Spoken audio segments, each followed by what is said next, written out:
C'est sûr que tu as déjà vu ce symbole quelque part. On t'a invité dans les réseaux sociaux ou bien on t'a invité dans la rue avec un feuillet. Et tu as vu ou bien des photos de personnes qui ont fait ce symbole. Alors c'est savoir dire non. Dans cette émission, on va te parler encore un peu plus par rapport à cet événement qui sera le 27 septembre au Doc Pullman. On revient après cela.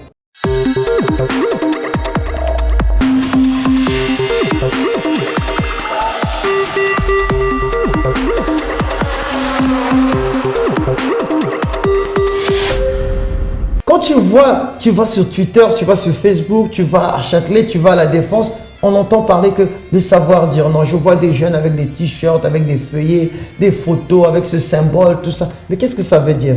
C'est ce qu'on va t'expliquer tout le long de cette émission. Et je suis avec Judith ici, bonjour. Bonjour. Et je veux la demander, c'est quoi savoir dire non? Savoir dire non, c'est un événement qu'on fait une fois par l'année. C'est l'événement de l'année qui se passe que pas ici en France, mais en Europe aussi. Et cette fois, l'année dernière, c'était très fort. C'était très fort. Mais cette fois, ça va être plus que l'année dernière. Donc, moi, personnellement, je suis excitée. C'est pour ça qu'on invite plusieurs jeunes à venir à comprendre le fait que la FJF, la Force Jeune France, qui explique cet événement pour démontrer le potentiel que ce jeune, il trouve qu'il a à l'intérieur de lui, pour qu'il y ait une explosion, pour qu'il y ait un futur. Mais souvent, le jeune se laisse comment? Qu'est-ce qu'il se laisse faire? L'influence, c'est une des grandes choses qui les jeunes se trouvent avec normalement. Des amis qui influencent négativement. Il y a des amis, c'est pas tous les jeunes, mais il y a des amis qui peuvent nous influencer positifs et négatifs. Et aussi, au niveau de l'alcool, de la cigarette, de la marginalité, au niveau de toutes choses qui empêchent la personne à avoir un meilleur futur. Et si la personne se met, c'est pour ça qu'on va expliquer, savoir dire non dans plusieurs détails, comment comprendre ce phénomène que beaucoup de gens ne comprennent pas. Peut-être tu es jeune, tu te dis, mais savoir dire non, je le sais déjà, je sais déjà dire non. Aussi important aussi pour rappeler que dans l'événement, on ne va pas juste expliquer, on va montrer avec le théâtre, avec des chants, avec la danse qu'on va faire. On va faire tout pour passer ce message, pour faire les jeunes conscience de l'influence des autres négativement ou positivement. En quelque sorte, il y aura des prestations fulgurantes, des prestations qui vont vous couper le souffle. Alors, on va revenir après cette suite parce que nous savons que savoir dire non est à votre porte. C'est ça, non? C'est ça.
Alors, on revient de notre pause, on a bien mangé, c'était bon? Oui, c'était bon. Mais je t'ai pas vu à l'extérieur avec nous, on était en train de prendre une petite cigarette. Toi, tu fumes pas? Non, je fume pas. Si tu veux, je peux t'apprendre à fumer. Non, mais si moi, je fume pas.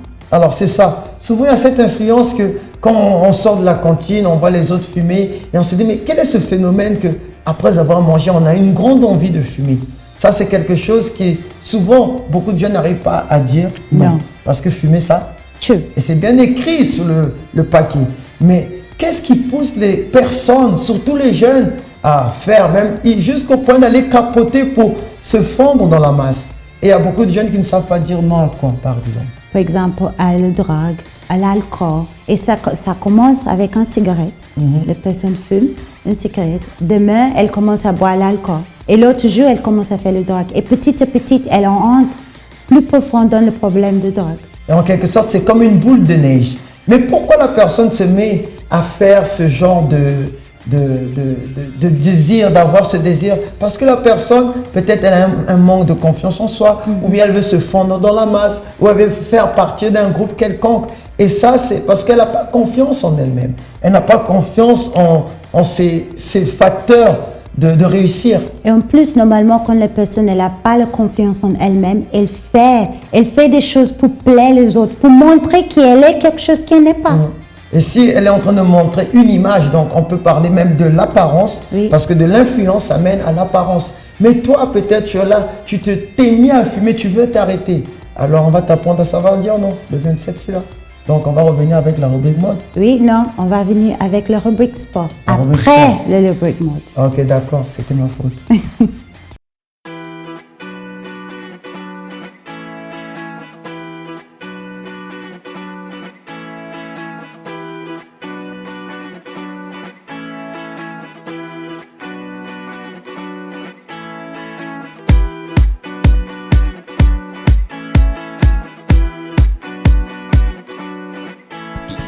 Nous sommes de retour dans la rubrique sport pour la suite de notre feuilleton, les 3 F. C'est donc avec l'histoire de Derrick Rose que nous avons découvert le premier F, sachant que Derrick Rose est un basketteur qui a été blessé, un grand basketteur de la NBA. Ce n'est pas facile, les blessures, comme on l'a dit lors de notre précédente émission, ça arrive à tout le monde. Maintenant, sans plus tarder, nous allons essayer de découvrir qu'est-ce que le second F. Parce qu'on parle du premier, mais le deuxième, où il se trouve, c'est ce qu'on va découvrir tout de suite. Le second F n'est ni plus ni moins que la force mentale. Et oui, il faut être fort mentalement pour pouvoir retrouver un niveau professionnel, un niveau de NBA, de basketteur de haut niveau. Et c'est ce qu'a fait Derrick Rose. Il nous l'a montré en pratiquant des séances de rééducation, ce qui n'est pas facile, en pratiquant des séances de musculation, de renforcement, tout plein de choses qui sont mises à la disposition des sportifs, toute personne qui pratique du sport. Et ça, c'est quelque chose qui n'est pas forcément quelque chose de premièrement physique. Non, ça part déjà dans la tête. C'est-à-dire que la question qu'on va se poser surtout, c'est est-ce que je pourrais redevenir celui que j'étais avant? Est-ce que je pourrais retrouver le niveau que j'avais avant? C'est une question qui fâche et qui a fait flancher beaucoup de sportifs. Mais lorsque les 3 F sont mis en pratique, on a beaucoup plus de chances de retrouver un voire très bon niveau. Donc là, c'est un peu tout ce qu'on avait prévu aujourd'hui pour vous. Et on va se retrouver dans la prochaine édition parce qu'on va découvrir qu'est-ce que le 3e F. Peut-être que si vous les mettez en pratique, vous pourrez devenir celui que vous avez toujours rêvé d'être.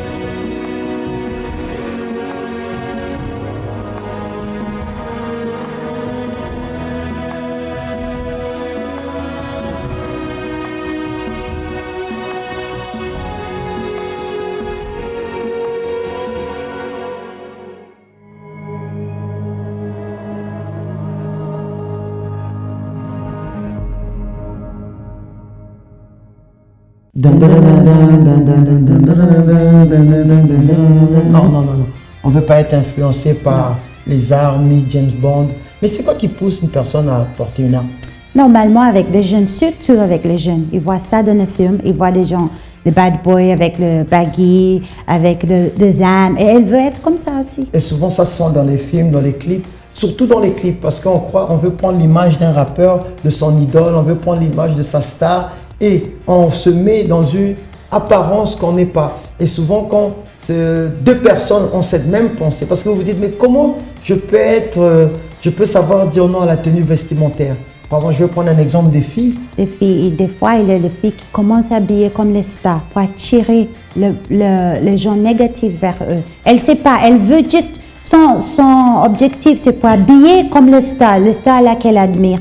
Mais qu'est-ce qui se passe? Elle commence à attirer des gens négatifs vers elle, les hommes qui veulent que, vous savez quoi? Parce que par exemple, les filles souvent qu'on utilise dans les clips, ce sont des personnes qui ont été payées pour ça. Ce sont des personnes qui reçoivent de l'argent pour montrer l'image, par image, le lyrics que le rappeur veut chanter. Et souvent, on s'habille de la sorte, on se comporte de la sorte, même quand on va en boîte. Et la personne se dit que non, vraiment, si elle fait ça, c'est qu'elle a cette image et elle est comme ça. Et c'est là où viennent les abus ou les tentatives d'abus. Oui, et aussi le jeune devient frustré. Pourquoi? Parce qu'elle n'arrive pas à être ça qu'elle veut. Et qu'est-ce qu'elle commence à faire? Elle commence à faire des tatouages pour aider, essayer à ressembler cette star. Mais elle devient frustrée parce qu'elle n'a même pas l'argent pour faire ça. Qu'est-ce qu'elle commence à faire? Elle commence à voler. C'est pour ça qu'il faut avoir une tenue vestimentaire qui est appropriée à vous-même. Parce que aussi, c'est un manque de confiance en soi. Je veux dire que la personne n'arrive pas à avoir sa propre image. Donc, c'est pour ça que nous, aujourd'hui, on va porter le savoir dire non. Tu sais porter? Oui, je sais porter le savoir dire non. Moi aussi, je l'ai bien porté. Vous croyez qu'on l'a bien porté? Donc, on va montrer un peu dans... Rubrique mode. Ok, on essaie. On va montrer dans la rubrique mode comment le porter.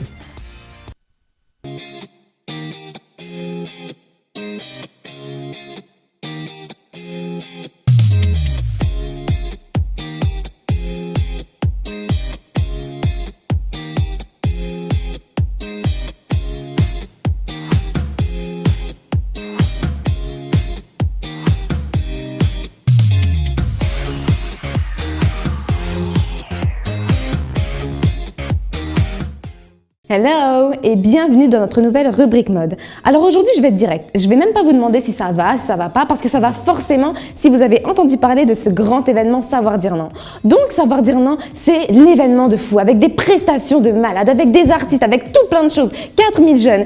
Et vous voulez que je vous dise la première question que je me suis posée en entendant parler de ça c'est comment je vais m'habiller? Si vous êtes pareil que moi, cette rubrique est faite pour vous. Grâce à mes modèles aujourd'hui, je vais justement vous donner 8 astuces, voire 9, pour vous expliquer comment on se prépare pour un événement d'une telle ampleur. Il y aura 4000 jeunes, c'est pas rien. Donc, règle numéro 1. Les filles, comme les garçons, on porte des chaussures confortables. C'est-à-dire que les talons aiguilles, next. Tout ce qui est chaussures neuves, next. Vous portez des chaussures avec lesquelles vous avez l'habitude de bouger parce que vous ne resterez pas assis sur votre chaise. Règle numéro 2, on porte des vêtements appropriés. C'est-à-dire qu'on évite tout ce qui est décolleté plongeant, tout ce qui est choses trop moulantes, trop court et j'en passe. Tout simplement parce que, primo, vous ne serez pas à l'aise et secondo, parce que c'est tout sauf classe en fait. Règle numéro 3, il fera extrêmement chaud. Donc sous vos vestes, on évite tout ce qui est pull, tout ce qui est laine et compagnie et on privilégie des matières légères. Règle numéro 5, en parlant de transpiration, prévoyez un déodorant dans votre sac, mais un déodorant neutre. Au pH neutre, je voulais dire, c'est-à-dire sans odeur pour ne pas qu'il se fonde avec votre ancien déodorant, avec votre parfum, etc., etc. Ensuite, là je vais m'adresser plutôt aux filles. Pour cet événement, on va oublier le maquillage hyper sophistiqué. Vous savez, cette espèce de contouring avec la base, le fond de teint, le blush, l'illuminateur, l'anti-cerne. Wow, on oublie tout ça. La bébé crème suffit amplement. Un maquillage léger. Ensuite, tout simplement, on s'habille selon le thème de l'événement. Savoir dire non, c'est également le t-shirt. Si vous ne l'avez pas, allez voir la personne qui vous a invité ou votre responsable, peu importe, mais vous devez l'avoir. Inspirez-vous de ces looks et de tous les looks qui ont été postés sur le Facebook de la Force Jeune France. Il y a des centaines de personnes qui ont posté leurs tenues, etc. Inspirez-vous-en. C'est comme exactement pour l'événement que nous allons avoir en octobre, c'est un grand tournoi de football. Par exemple, pour cet événement, les filles, on ne vient pas à un tournoi de foot en talons et les garçons en costume cravate. On vient en mode sportswear, et ben là c'est pareil. Ensuite, tout simplement, je vais vous conseiller de dormir tôt la veille. Oui, dormez très tôt parce que vous allez vous dépenser. Et enfin, on s'amuse, on s'amuse, on s'amuse, on s'amuse. Ciao!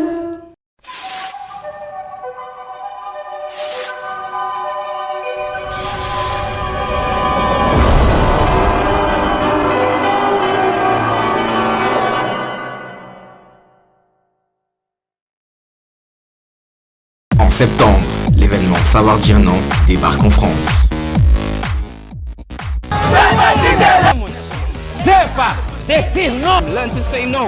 Un mouvement à travers l'Europe. Portugal, Angleterre,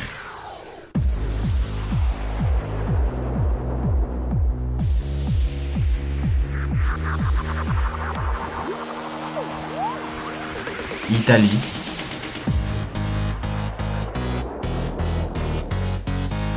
Suisse, Russie et maintenant la France. Rendez-vous samedi 27 septembre à 15 h au Doc Pullman pour l'événement de l'année, savoir dire non.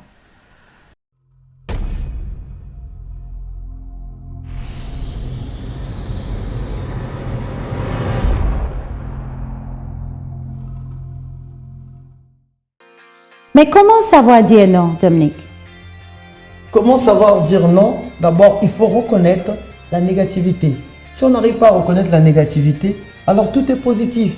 Et si tout est positif, alors on ne pourra pas reconnaître. Et c'est pour ça qu'on allait dire, si je savais... Le problème, des fois, vous savez, c'est parce que les jeunes, ils n'arrivent pas à affronter le problème. Et elles n'arrivent pas à voir la vérité en face. C'est pour ça qu'il y a des statistiques, par exemple, par rapport aux jeunes et le crime. Il y a beaucoup de choses qui se passent et c'est vraiment des numéros, je peux dire, alarmants. Et aussi, on est allé dans la rue, on a fait un petit reportage pour voir les avis des gens dans la rue concernant savoir dire non. Donc, on va regarder ce reportage et puis on revient. À tout de suite. Règlement de compte, vol avec violence, viol ou homicide. Au premier trimestre, les atteintes à l'intégrité physique ont augmenté en France de 5,5% par rapport au premier trimestre de l'année dernière. Certaines régions sont particulièrement concernées. En tête, la région parisienne. À titre d'exemple, une hausse de plus de 14% des violences a été enregistrée dans les Yvelines. En revanche, certains départements connaissent des améliorations, comme les Bouches-du-Rhône. Les politiques de lutte contre l'insécurité, notamment à Marseille, semblent porter leurs fruits. Les violences ont baissé de plus de 11% en un an. Mais globalement, les chiffres sont inquiétants. La situation s'est dégradée dans 76 des 96 départements métropolitains. Un bilan qu'il faut relativiser. Depuis 2012, le ministère de l'Intérieur met en place dans la police et la gendarmerie des outils statistiques permettant de faire ressurgir des faits de violence jusqu'alors occultés.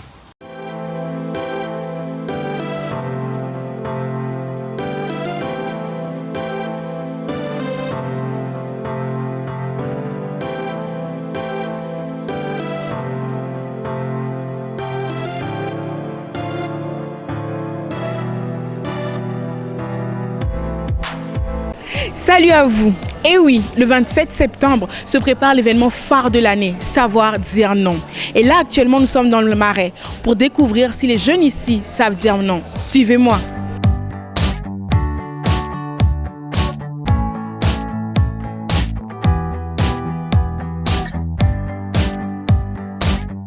Que t'évoques pour toi savoir dire non comme ça? Savoir dire non, pour moi, c'est savoir décider par soi-même. C'est de dire non quand on sait que ça ne nous avantage pas et non quand on sait qu'il va avoir des conséquences dans notre vie. C'est de ne pas se laisser faire et puis accepter de prendre position. Voilà. Savoir dire non quand, par exemple, on est dans une ambiance avec des amis et qu'on sait qu'il faut que c'est mieux pour nous, on pense à nous, donc il faut dire non. Et en général, on dit oui et on se retrouve embriqué dans des soirées. Après, on doit travailler, après, on s'en veut et après, plein de choses. Savoir dire non, voilà. Et après, on dit on aurait dû dire non. Savoir dire non, je sais pas, c'est de peut-être refuser de céder à une tentation, je sais pas.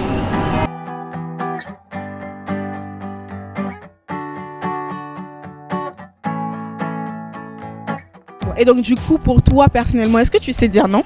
Ah oui, je sais dire non. Je sais dire non quand je sais très bien qu'il n'y a pas de but ultime, quand je sais que ce sont des choses qu'on n'a pas besoin de faire, des fantaisies qui n'apportent rien à notre vie à part nous détruire. Je dis non quand je sais très bien que ça va avoir des conséquences lourdes sur moi. Et je dis non aussi parfois parce que tout simplement j'en ai pas envie. Ah oui, moi toujours. Je dis principalement toujours non, parce que c'est comme ça que j'ai grandi. Je me suis arrêtée à 2 ans quand les enfants apprennent à dire non. Mais après, je réfléchis. Et puis parfois, c'est donc un vrai non, et d'autres fois, ça devient un oui. Ouais, mais parfois, c'est dur. Ouais, ça dépend des circonstances, ça dépend des gens, ça dépend de beaucoup de choses. Ouais. Bien sûr que je sais dire non, bien sûr. Heureusement d'ailleurs que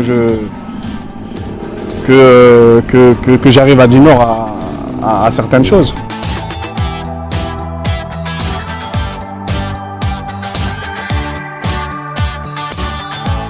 Est-ce que vous êtes déjà retrouvé dans des situations où vous n'avez pas justement dit non dès le départ et après ça vous a entraîné trop loin, vous vous êtes dit ah mince si j'avais dit non? Beaucoup trop. Ouais, plein de fois. On est imbriqué dans des situations, dans des histoires et on se dit dès le début si j'avais dit non je ne veux pas, ça serait, on n'aurait jamais eu tout le nœud dans lequel on s'est mis quoi. Mais, Bien sûr. Forcément, quand j'étais plus jeune, je me suis retrouvé dans les situations,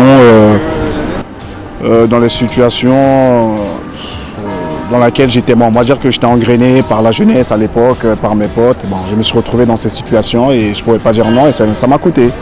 Ça m'a coûté une bonne petite fessée de ma mère. Donc voilà.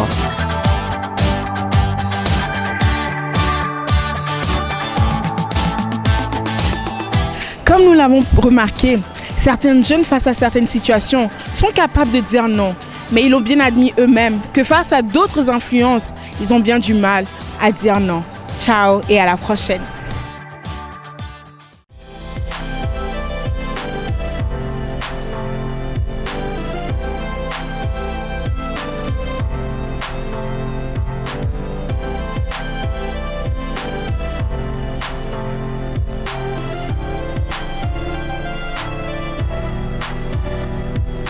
Vous avez eu déjà l'expérience d'une personne qui sait savoir dire non, qui a déjà dit non à beaucoup de choses, parce que la FGF, il y a beaucoup de jeunes qui ont eu cette expérience. Oui, en fait aujourd'hui on va vous montrer une vidéo d'une jeune qui après dit non. Quand elle est arrivée à le FGF, elle avait beaucoup de problèmes, elle avait beaucoup de situations difficiles dans sa vie, mais elle a pris dit non et quand elle a pris dit non, elle a gagné plus de force. Et aujourd'hui son potentiel a été manifesté et elle est en train de le vivre. Voici la vidéo.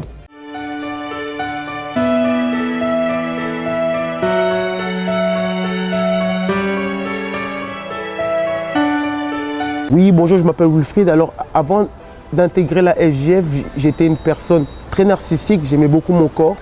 J'aimais beaucoup la mode. J'étais même vicié de la mode même. Je passais mon temps vraiment à dépenser mon argent. La plupart de mon argent, là où il partait, ça partait dans les vêtements. Et j'étais un homme à femme. Ça fait je courais derrière les femmes, je draguais les filles, je couchais avec elles, j'avais pas de remords. C'est vraiment que dans mon cœur, j'ai été comme un animal. J'étais sans sentiment, sans émotion. Je les trompais même, je commettais même l'infidélité même. Que je pouvais être avec une fille chez moi et une autre, je la donnais rendez-vous aux Champs-Élysées. J'avais une mentalité vraiment très bestiale. Les femmes pour moi n'avaient pas de valeur. Et aussi au niveau de mon caractère, j'étais une personne très orgueilleuse. J'étais vraiment très orgueilleux, c'est que à cause des vêtements, de la sable, comme à l'époque aussi, on me disait que non, j'étais un beau garçon, choses comme ça. Tous ces genres-là, ces flatteries-là, et ça avait créé en moi un orgueil. Que même pour me dire bonjour, il fallait que la personne d'abord vienne me voir pour me dire bonjour, pour que je dise bonjour. C'est que j'étais comme ça avant d'arriver à la FGF.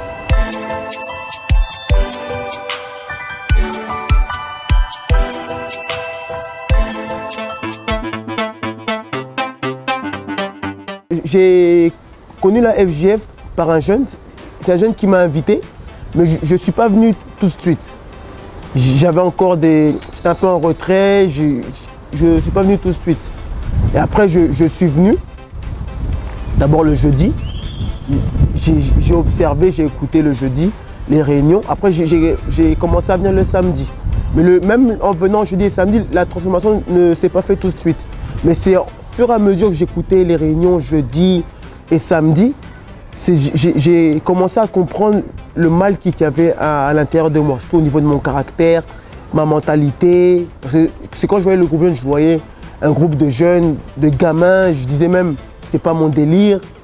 Et j'ai commencé à observer, à regarder, et j'ai vu qu'à travers ça, à travers le sauter, le crier, qu'il y avait quelque chose de profond qui pouvait m'aider. Et j'ai commencé maintenant à me rabaisser, à mettre mon ego de côté. J'ai commencé à faire ce qu'on faisait, pas le jeudi, parce que jeudi c'était plus la réunion spirituelle, mais plus le samedi. Et là j'ai commencé à changer, j'ai commencé à découvrir. On peut dire qu'à la FGF, je me suis découvert moi-même. Qui j'étais véritablement moi-même. J'ai vu que j'étais vraiment une personne orgueilleuse, qu'il fallait que je change mon intérieur, ma mentalité, ma façon de voir les choses. Et au fur et à mesure, j'ai commencé à changer. Ça n'a pas été facile, je répète, ça n'a pas été du jour au lendemain. Mais aujourd'hui, je suis une personne transformée qui me bat. C'est pour aider les autres. Et je voulais préciser aussi que j'aimais beaucoup recevoir. Avant d'entrer à la FGF, j'aimais beaucoup recevoir et je n'aimais pas donner. Mais en venant au groupe jeune à la FGF, j'ai appris à donner. J'ai appris quoi, à ouvrir la main. J'ai appris quoi, à donner de l'attention, à écouter les autres, à aider les autres. Et voilà, je me bats. Aujourd'hui, je suis une nouvelle personne qui me bat. C'est pour aider d'autres personnes aussi qui sont peut-être dans le même cas que moi ou même pire que moi. C'est pour leur faire découvrir ce que moi j'ai découvert au groupe jeune.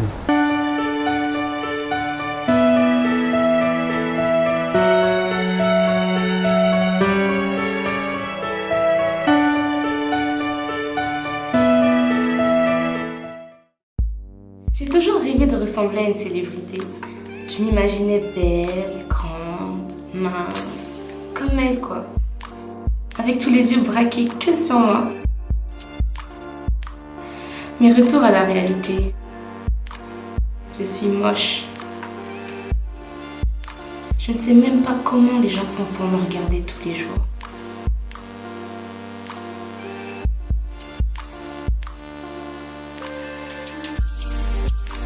Franchement, j'ai juste envie de me cacher. Je manquerais à personne si je disparaissais. Mes parents ne comprennent rien. Mes amis ne comprennent rien. Personne ne comprend rien.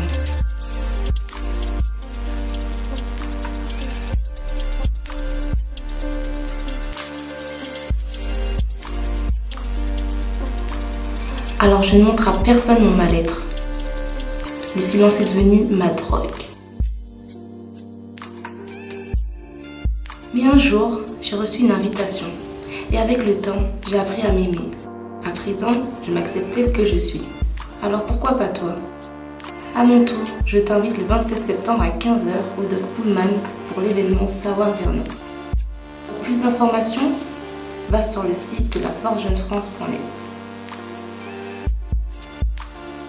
Alors cette émission touche à sa fin et voici la partie sérieuse de ce qu'on veut parler par rapport à savoir dire non. Vous qui nous regardez en ce moment, nous n'essayons pas de vous inculquer une certaine manière de vivre ou une certaine doctrine, mais nous voulons vous démontrer que par vos décisions, votre vie peut changer. Oui, et notre objectif principal, c'est pour vous enseigner à prendre votre vie en main. Et une chose que vous devez savoir, par une décision, vous pouvez changer toute votre vie. Alors, il ne faut pas que ça soit quelque chose qui vient d'une autre personne. Il faut que vous soyez maître de votre corps, maître de votre pensée et maître de votre cœur surtout.